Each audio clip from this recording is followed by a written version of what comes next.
주의 이름으로 환영하고 축복합니다. 한 주간 열심히 사신 것을 감사하고요. 혹시 이 고솜도치 딜레마라는 얘기를 들어보셨습니까? 독일의 철학자 쇼펜하우어가 기록한 우화에 보면 이런 이야기가 나옵니다. 어느 추운 날 고솜도치 몇 마리들이 날씨가 너무 추우니까 서로의 온기를 느끼기 위해서 이렇게 모였어요. 그런데 어떻게 됩니까? 가시가 있잖아요. 고솜도치 가시가 서로의 몸을 찌르는 거예요. 그래서 너무 아파서 다시 또 헤어지고, 날씨가 또 너무 추우니까 또 다시 모였어요. 또 모이니까 서로의 온기를 느끼려 하다 보면 그 가시가 서로를 막 찌르는 거예요. 그러다 보니 이 고솜도치들이 한 가지 사실을 깨닫게 됩니다. 서로의 이 가시를 통해서 다치지 않으려면 거리를 두어야 된다. 그것이 최상의 방법이다. 이렇게 생각을 했다고 합니다. 이어서 쇼펜하우어는 우리 사람에 비유합니다.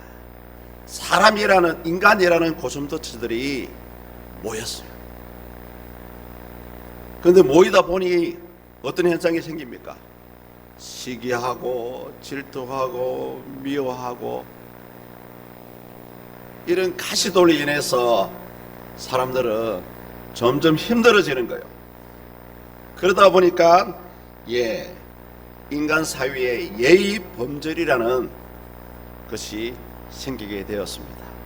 이 예의 범절을 통해서 서로의 거리를 유지하고 서로의 인격을 대우하게 되죠.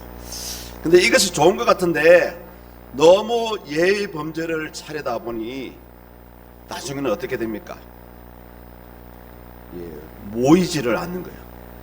서로 간에 거리를 두게 되고, 그러다 보니까 결국은 상처를 받지는 않지만, 이렇게 거리를 두니까 상처를 받지는 않지만 너무나 외로이 홀로 이 자신만의 온기로만 이 추운 겨울을 지나는 인간의 모습을 보게 된다라는 내용입니다. 이 고솜도치 딜레마는 두 가지를 우리에게 보여주죠. 한 가지는 뭡니까? 그 인간관계가 중요하다. 또 한 가지 사실은 뭐냐? 우리 사람은 본질상 가시투성이의 그런 본성들을 가지고 태어났습니다. 어쩔 수 없이 서로에게 상처를 줄 수밖에 없는 연약한 존재라는 거죠. 우리 교회도 마찬가지입니다. 성도님들, 교회 안에 우리가 예수님 때문에 모였지만 우리는 눈에 보이든 보이지 않든 서로 간에 연약한 것들을 가지고 있습니다.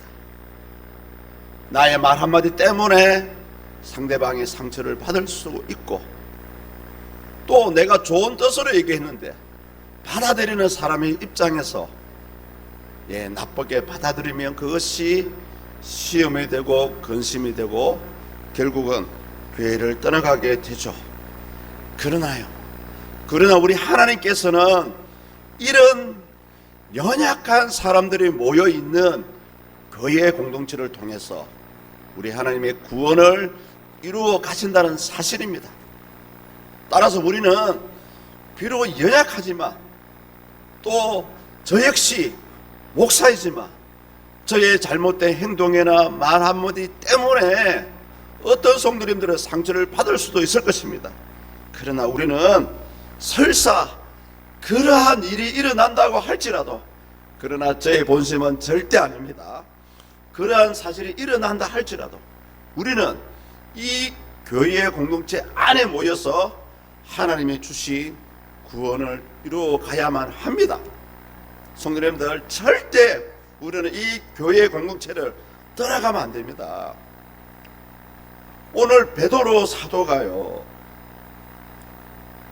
아시아 7교회를 바라보니 이런 현상이 생기고 있었다는 거죠. 주전 65년 교회는 우리가 잘 알고 있는 네로 황제 때문에 수많은 핍박을 받고 있는 시대였습니다. 그때에 교회가 힘들어하면 영지주의 사상을 가진 거짓 교사들이 아시아의 7교회에 침투를 한 거예요. 이 사람들을 통해서 선량한 우리 성도님들이 도덕적으로 타락하게 되고 심지어 예수님의 재림을 부인하게 되는 그런 상황이 발생이 되게 되었습니다. 사도 베드로는 로마에서 순교합니다. 십자가에 거꾸로 매달려서 순교하게 되는데 그 직전에 이런 사실을 알고 주전 68년에 아시아의 7교회를 향해서 편지를 적게 되었습니다. 그것이 바로 베드로 전후서입니다. 성도님들, 오늘을 살아가는 많은 믿음의 사람들 가운데서도 일부 사람들이 아주 듣기 싫어하는 설교 주제가 몇 가지가 있습니다. 한 가지는 뭐냐? 죄를 지적하고 회개를 촉구하는 설교를 듣기 싫다고 그래요. 또 어떤 사람은 지옥에 대한 설교를 하면 싫다고 하고, 또 어떤 사람은 헌신을 유도하는 설교를 하며 듣기 싫어하고, 마지막에는 오늘 말씀의 주제와 연결되는 이 재림에 대한 설교를 하게 되면 일부 사람들이 많이 싫어한다는 그런 얘기가 들려옵니다. 이런 현상이 왜 생길까요? 이 땅에 살기가 너무 좋아서 그래요. 교회를 다니시는 분들 중에서도 점점 이 천국에 대한 소망보다는 이 땅에서 어떻게 하면 잘 먹고 잘 살아갈까, 여기에 관심을 두는 사람이 많다 보니 이러한 설교에 대해서 아주 싫어한다고 합니다. 오늘 우리가 읽었던 베드로후서 3장은 주님의 때, 이 마지막 때에 대해서 말씀을 하고 있습니다. 사실은요, 이런 내용을 편지로 기록할 수밖에 없었던 시대적인 이유가 있었습니다. 박해를 통해서 또 교회 안에 거짓된 교사들 때문에 많은 사람들이 신앙에서 떠나고 교회를 떠나가는 거예요. 그래서 베드로는 이들의 신앙을 세워주기 위해서 이 재림에 대한 설교를, 재림에 대한 이야기를 하게 되었던 것입니다. 오늘 본문의 내용을 보면 이 마지막 때에, 말세 때에, 또 그 당시로 보면 초대교회 시대에 비신앙적인 모습과 신앙적인 모습을 비교를 해서 당시 연약한 성도들에게 믿음의 삶을 살아가기를 기대하는 그런 이야기를 하고 있습니다. 그 당시에도 그렇고요, 지금의 시대도 마찬가지입니다. 사람들은 교회 안에서 또 교회 밖에서 비신앙적인 모습들을 우리에게 잘 드러내고 있는데요, 그 첫 번째 이야기가 욕심을 따라서 살아간다는 겁니다. 본문 3절을 보십시오. 베드로후서 3장 3절을 보시면, 먼저 이것을 알지니 말세에 조롱하는 자들이 와서 자기의 정욕을 따라 행하며 조롱하며, 정욕을 따라 행한다, 이런 말씀을 하고 있습니다. 실질적으로 그 자료에 따르면 이 거짓 교사들이 나타났어요. 이렇게 했다는 거예요. 거짓 교사들이 나타나서 하나님의 말씀을 믿지 마라, 예수님의 그 재림은 없다, 성경과 정반대되는 이야기를 듣게 되었던 것입니다. 사랑하는 성도님들, 우리가요, 잘못된 이야기를 한 번 들었을 때에는 잘못된 이야기다 분별할 수 있습니다. 그런데 계속해서 잘못된 이야기를 한 번 듣고, 두 번 듣고, 세 번 듣고, 네 번 듣고 하다 보면 사람이 어떻게 됩니까? 나중에는 세뇌가 되는 거예요. 잘못된 줄 알면서 그것이 진짜로 느껴지는 거예요. 특히 이 말세가 되면 사람들의 마음이 점점 쾌락에, 먹는 것에, 노는 것에 마음이 빼앗긴다는 것입니다. 참 베드로 사도가 오늘 이 시대를 어떻게 알고 이런 말을 하고 있는지요. 정욕을 따라 행한다는 그 당시 말은 그 당시에 육체적인 쾌락주의자들이 교회 안에서 스물스물 점점 나타났다는 거죠. 성도님들, 우리의 성경은요, 예수 그리스도 안에서 자유함을 누리라고 합니다. 그러나 그런 자유함이 지나치면 뭐가 됩니까? 방종이 됩니다. 그 자유함이 지나치면 쾌락이 되는 거예요. 이어서 비신앙적인 모습이 예수님의 재림을 부정하는 것에서 시작이 되었습니다. 우리 본문 4절을 우리 한번 자막을 보시면서 한번 다 같이 한번 읽습니다. 시작. 조상들이 문이 처음 창조될 때와 같이 그냥 있다 하니. 아멘. 만물이 처음 창조될 때와 같이 그냥 있다 하니. 성도는 어떻습니까? 요즘 우리 전도하러 가서요, 이 재림에 대해서 심판의 얘기를 하면 이런 반응을 보이는 사람들이 많습니다. 그 당시에 거짓 교사들이 딱 이렇게 얘기를 했다는 거죠. 만물이 처음 창조될 때와 같이 그냥 있는데 멸망이 무슨 말이냐, 재림이 무슨 말이냐, 믿지 않았다는 거죠. 우리가 신구약 성경을 읽어보면 직접적으로 간접적으로 이 예수님의 재림에 대해서 수많은 곳에서 말씀을 합니다. 대략적으로 1215회를 걸쳐서 예수님의 재림을 말씀하고 있죠. 당시 재림이 없다고 이 거짓 교사들이 주장하는 이 주장에 대해서요, 그 일부 교인들이 생각 외로, 그 자료에 보니까요, 생각 외로 교회 안에 많은 사람들이 이들의 의견에 동조를 했다고 합니다. 왜 그럴까요? 단적인 이유가 있습니다. 예수님의 재림이요, 그 당시 제자들이 생각하는 것처럼 빠른 시일 내에 이루어지지 않고 있었기 때문입니다. 또 한 가지는 뭐냐면 이들은 예수님이 몇 날 며칠 후에 온다라는 이 말씀을 단순히 문자적으로 이해를 했던 거예요. 몇 날 며칠이면 어떻습니까? 곧 온다는 말이죠. 우리 아이들이 한테 그러잖아요. 아이들이 물어보면 곧 될 거야, 곧 일어날 거야, 이런 식으로 우리가 대답을 하잖아요.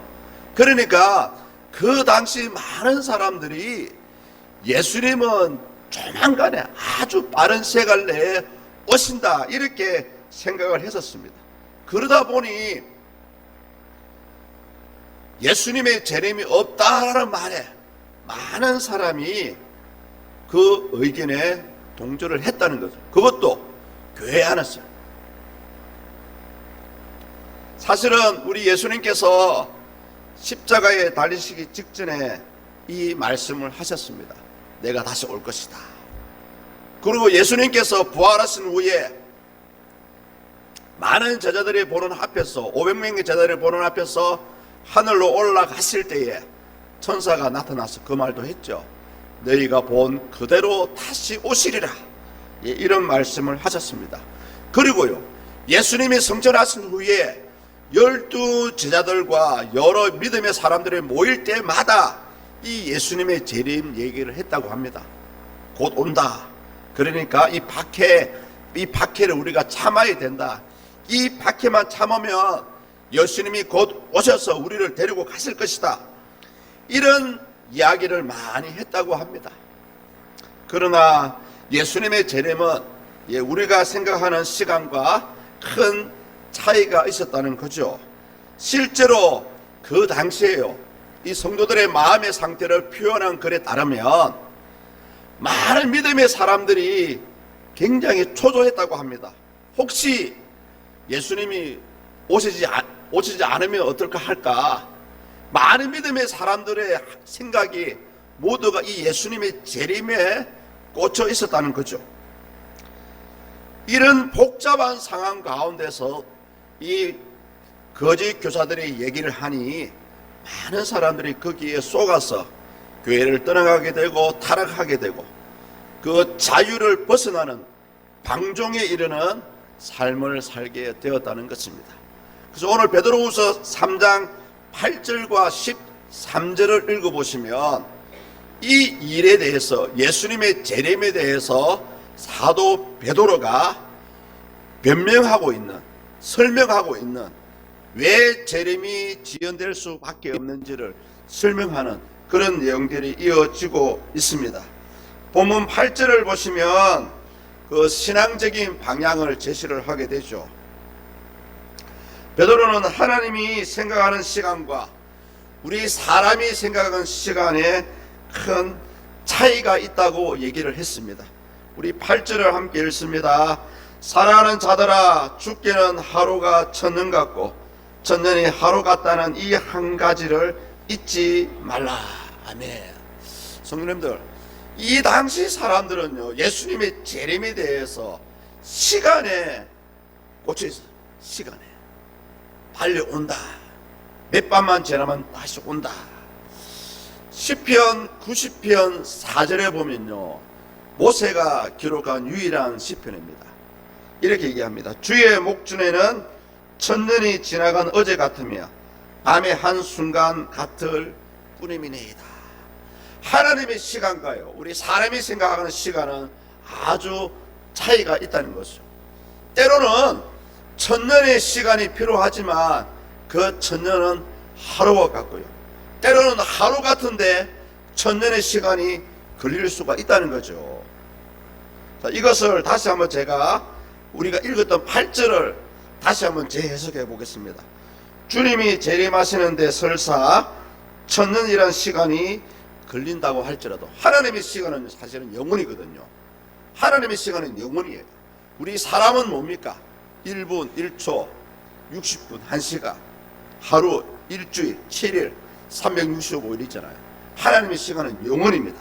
그렇기 때문에 이 천년의 시간이 아무리 길다 하더라도 하나님이 보실 때는 하루에 지나지 않는다는 거죠. 그리고 하나님이 하실 일이 천년이라는 시간이 걸릴 수도 있습니다. 그러나 그런 천년이라는 시간이 걸린다고 할지라도 단 하루 만에 하나님이 이 일을 이루실 수가 있다는 거죠. 그 당시 이 베드로 사도의 말은 뭡니까? 그러니까 우리 예수님이 다시 이 땅에 오실 것인데 사람의 시간의 잣대로 바라보지 말라는 거죠. 성도님들 어떻습니까? 오늘 살아가는 저와 여러분들 어떻습니까? 예수님 빨리 왔으면 좋겠습니까? 천천히 왔으면 좋겠습니까? 아니면 관심이 없습니까? 우리는요, 이 예수님이 다시 오신다는 이 사실에 대해서, 이 사실은 분명히 기정사실입니다. 그러나 사람의 시간의 잣대로 바라보지 말라는 거죠. 이 예수님의 재림에 대해서는 하나님의 계획의, 이 계획의 잣대에 우리는 잣대를 가지고 바라봐야 됩니다. 굳이 시간을 따진다면 오히려 주님이 오실 때까지 우리는 성도로서 믿음의 시간을 가지고 가야 한다는 거죠. 많은 분들이요, 이 예수님이 우리에게 주시는 구원에 대해서 아주 가볍게 생각하시는 분들이 많습니다. 그러나 우리가 성경의 말씀을 잘 읽어보면 구원은 그렇게 가볍게 우리에게 주어지지 않습니다. 그래서요, 우리 사도 바울도 에베소서 5장 16절에 보면 세월을 아끼라 때가 악하다 이 말씀을 합니다. 우리에게 주어진 삶을 부지런히 열심히 살아가야 됩니다. 그러나 우리의 신앙적인 차원에서는요, 이 우리 믿음의 시간을 아껴야 됩니다. 하루하루를 아주 귀하게 여겨야 됩니다. 1세기 당시의 이 재림에 대한 사상은 어떻게 보면 천천히 다가왔습니다. 그러나 오늘 이 시대에 2026년 이 시대는요, 이 제레미 시간이 아주 빠르게 지나가고 있다는 사실입니다. 과학자들도 여기에 동의를 하는데요. 이미 지구 종말 시계가 카운트다운이 되었고요. 2020년 기준으로 이미 지구가 멸망하기 100초 전이라고 과학자들이 얘기를 합니다. 참고로요, 우리 남극 서부에 가면 스웨이츠 빙하라는 빙하가 있습니다. 이 스웨이츠 빙하가 바로 종말을 알리는 종말의 빙하라고 합니다. 이 빙하가 지금 서서히 녹고 있는데요, 이 빙하가 완전히 녹아버리면 바다의 해수면이 무려 5.3m, 5.3m면 아파트 2층 높이 정도 되죠. 5.3m가 올라가게 되는데요, 지구상에 있는 웬만한 도시는 다 이 바닷물에 잠기게 된다고 합니다. 어쨌든 이 믿는 자의 시간을 우리가 강조하는 차원에서 어떤 신학자들은 예수님의 재림을 믿든 믿지 않든 기대를 하든 기대하지 않든 간에 주님이 오시는 것은 확실하다. 그래서 오늘을 살아가는 믿음의 사람들은 오늘 지금 이 시간, 아니면 이 시간 드려지는 이 예배가 늘 마지막이다라고 생각하고 살아가야 한다고 이렇게 얘기합니다. 그러면서 사도 베드로는 이렇게 얘기합니다. 하나님을 위해서가 아니라 예수님의 재림이 지연되고 있는 것은 이 땅에 살아가고 있는 사람들을 위해서 지연하고 있다, 이렇게 말씀하고 있죠. 9절을 보십시오. 주의 약속은 어떤 이들이 더디다고 생각하는 것 같이 더딘 것이 아니라 오직 주께서는 너희를 대하여 오래 참으사 아무도 멸망하지 아니하고 다 회개하기 이르기를 원하시느니라. 아멘입니다. 그 1세기 당시에도 그렇고요, 지금도 마찬가지입니다. 우리 하나님이 이 주님의 재림을 지연시키는 이유는 한 사람이라도 더 구원받기를 원하시기 때문입니다. 그런데요, 그 당시 아시아 7교회에 다니는 성도들 가운데 거짓 교사들의 그 게임에 속아 넘어갔던 사람들은 사실은요, 예수님을 믿기 전에 자유분방한 과거의 삶으로 돌아가기를 기대했던 그런 사람들이었다는 거죠. 오늘은 어떻습니까, 여러분? 우리가 교회를 다닌다는 것이, 예수님을 믿는다는 것이 여러분의 자유를 압박하고 있습니까? 여러분의 생활을 제한하고 있나요? 혹여 그렇게 생각한다면 사실은 교회를 떠나가야 됩니다. 분명히 예수님은 우리에게 모든 것이 허락되어 있다고 했습니다. 다만 예수 그리스도 안에서 모든 것이 허락되어 있다고 합니다.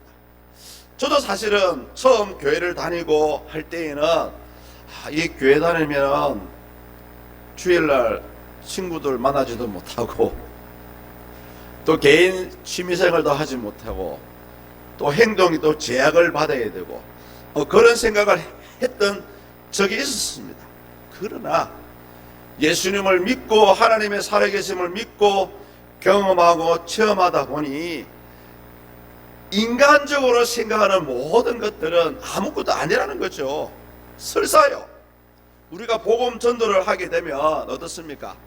많은 불신자들이 뭘 생각하냐면 교회를 나가게 되면 술을 못하고 담배를 못하니까 먼저 그런 생각부터 많이 한대요. 제가 어제 아래도 병원에 전도대사가 병문안을 갔다 왔는데요, 제가 그 얘기를 안 했는데 선뜻 우리 집사람이 먼저 그 얘기를 하더라고요. 술 먹어도 괜찮아요, 담배도 괜찮아요, 교회만 먼저 나오라고.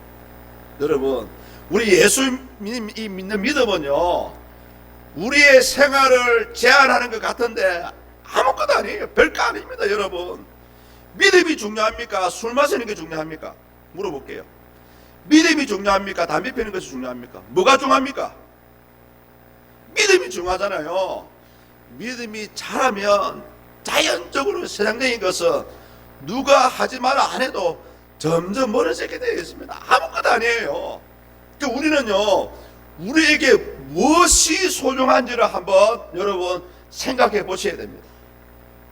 때로는요, 일이 중요할 수도 있습니다. 때로는 물질이 중요할 수 있습니다. 그러나 예수님 믿는 이 믿음에 우리의 구원에 비교해 보면 사람들이 추구하는 이런 것들은 아무것도 아니라는 거죠. 그래서 소피나하우도 그럽니다. 본래 자기의 있던 자리로 돌아가려는 그런 본성이 강한 자들은 가시투성이의 본성을 가지고 있다, 이렇게 비유를 많이 해요. 성도님들, 우리 성경을 읽어보면 우리 하나님은 이 땅에 사람이 어떻게 살아가든지 간에 구원받기를 원하십니다. 그래서요, 예수님 십자가에 다니실 때 한 강도가 예수님을 인정했을 때 오늘 네가 나와 함께 낙원에 가 있으리라, 이 말씀을 주신 것도 이 땅에서 어떤 삶을 살아가든 간에 마지막이 중요하다는 거죠. 솔직히 우리 인간적으로요, 평생을 강도짓 하다가 살아간 사람 구원받을 수 있습니까? 없습니다. 그런데 예수님께서는 오늘 네가 나와 함께 낙원에 가 있으리라고 말씀하지 않습니까? 중요한 것은 뭡니까? 이 땅에 살아가는 것도 중요하지만 내가 추구하는 것도 중요하고 잘 살고 잘 되고 성공하고 자유롭게 사는 것도 중요하지만 더 중요한 것은 예수 믿는 믿음이라는 사실입니다. 혹여 여러분 이 땅에 살아가실 때에 세상적인 것 때문에 여러분의 믿음에 시련이 오고 믿음에 가질 것이냐 교회를 떠나갈 것이냐 그런 기로에 섰을 때 한번 생각해 보십시오. 내가 추구하는 것이 중요한지 아니면 예수 믿는 믿음이 중요한지, 내가 앞으로 받을 구원이 중요한 건지 그 중요성을 따져볼 때에 이 땅에 있는 것은요 한순간입니다. 때가 되면 지나갑니다. 때가 되면 지나가게 되어 있습니다. 아무것도 아니에요. 다만 있으면 우리에게 편리성은 제공해 줍니다. 그렇다고 그것이 물질이, 명예가, 여러분 우리가 가지고 있는 직장이, 땅이 우리의 구원을 이루어 주지는 않습니다. 우리 하나님의 관심은 그래서 항상 하나님의 나라에 있습니다. 이 교회 공동체에 있다니까요. 우리 구약에도 보면 하나님께서 마땅히 멸망받아야 될 니느웨에서 요나를 통해서 구원을 선포하라고 합니다. 니느웨 백성들이 회개하고 돌아섰을 때에 하나님은 그들을 용서해 주시오. 그런 하나님의 용서를 요나는 얼마나 시기하고 심지어 분했습니까? 그럴 때 우리 하나님 이런 말씀하셨습니다. 요나서 4장 11절입니다. 하물며 이 큰 성읍 니느웨에는 좌우를 분별하지 못하는 자가 12만여 명이요 가축도 많이 있나니 내가 어찌 아끼지 아니하겠느냐 하시니라. 사랑하는 성도님들, 우리 하나님은 모두가 회개하고 주님의 구원에 이르시기를 원하십니다. 자, 그렇다면 오늘 베드로 사도가 베드로후서 3장을 통해서 우리에게 이 재림에 대해서 말씀하고 있는데요, 마지막 우리는 이런 재림에 대해서 우리의 삶의 방향이 어떻게 흘러가야 될까요? 우리 다 같이 본문 11절과 12절을 함께 읽어보시겠습니다. 시작. 이 모든 것이 이렇게 풀어지리니 너희가 어떠한 사람이 되어야 마땅하냐? 거룩한 행실과 경건함으로 하나님의 날이 임하기를 바라보고 간절히 사모하라. 그날에 하늘이 불에 타서 풀어지고 물질이 뜨거운 불에 녹아지려니와. 아멘. 예, 주님의 때가 되면 이 지구가 불에 타서 풀어지고 물질이 뜨거운 불에 녹아진다고 말씀하고 있습니다. 예, 성도님들, 이미 이러한 현상이 일어날 수 있는 모든 것이 준비가 되어 있습니다. 예, 전 세계의 현재 기준으로요, 제가 어제 검색해 보니 현재 기준으로 핵폭탄이요. 핵탄두가 약 12,500기가 준비가 되어 있습니다.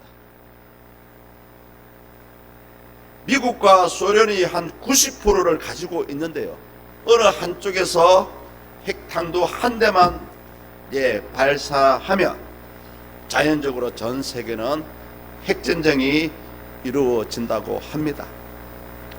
지구에 있는 모든 핵폭탄이 터지면 이 지구는 오늘 방금 읽었던 12절 말씀처럼 지구는 불타게 되어 있습니다. 이미 주님의 심판은 예비가 되어 있습니다. 이러할 때 우리는 어떻게 살아가야 될까요?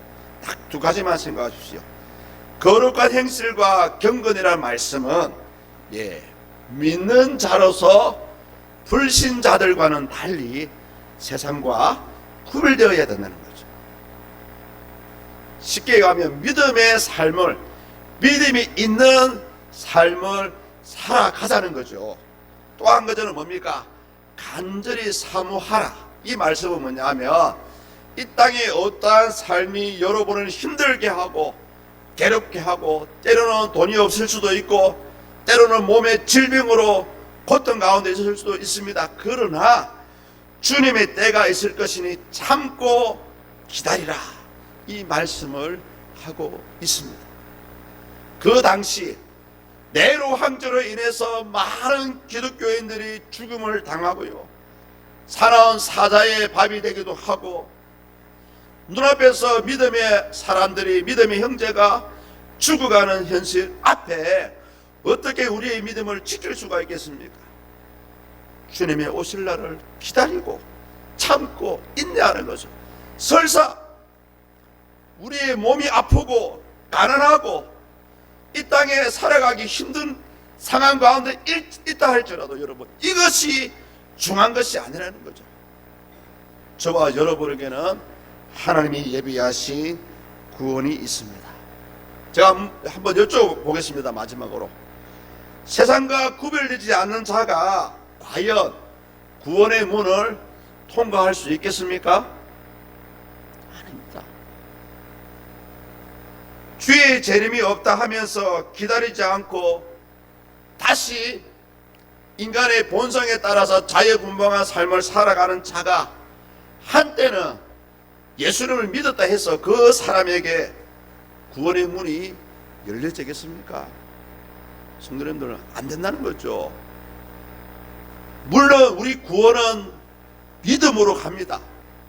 그러나 그 믿음이 아직도 현재 진행형인지 그것이 중요하다는 거죠. 과거 아무리 하나님을 잘 믿고 잘 섬기고 했다 할지라도 지금 이 믿음을 놓쳐버리면 과연 그 사람에게 구원이 허락되어 있겠습니까? 이제 말씀을 정리합니다. 오늘 사도 베드로는 이 한 가지 말은 잊지 말라고 부탁합니다. 예수님의 오실 날이 때와 시기는 아무도 알 수 없습니다. 그러나 오신다는 사실은 기정사실입니다. 그렇다면 오늘을 살아가는 우리는 그 때는 우리가 사모하지만 현재 나에게 주어진 세상과 구별된 삶, 참고 기다리고 인내하는 삶을 살아가라는 거죠. 이런 모습을 가장 잘 보여주고 있는 인물이요, 존 버년이 기록한 철로 역정에 등장하는 크리스찬이라는 주인공입니다. 지옥의 성을 벗어나서 가정을 버리고 자녀를 버리고 아들을 버리고 아이를 버리고 천국을 향해서 달려갈 때예요. 이 사람에게 순탄한 일만 있었습니까? 유혹이 오고 시험이 오고 넘어지기도 하고 구렁텅이에 빠지기도 하고, 그런 가운데서도 저 천국을 향해서 변함없이 나아갔습니다. 사랑하는 성도님들, 주님 오실 날은 우리가 언제인지 알 수 없지만 주님 오실 날을 믿고 세상과 구별들고 날마다 기대하며 기도하며 살아갈 수 있기를 예수님의 이름으로 축복합니다.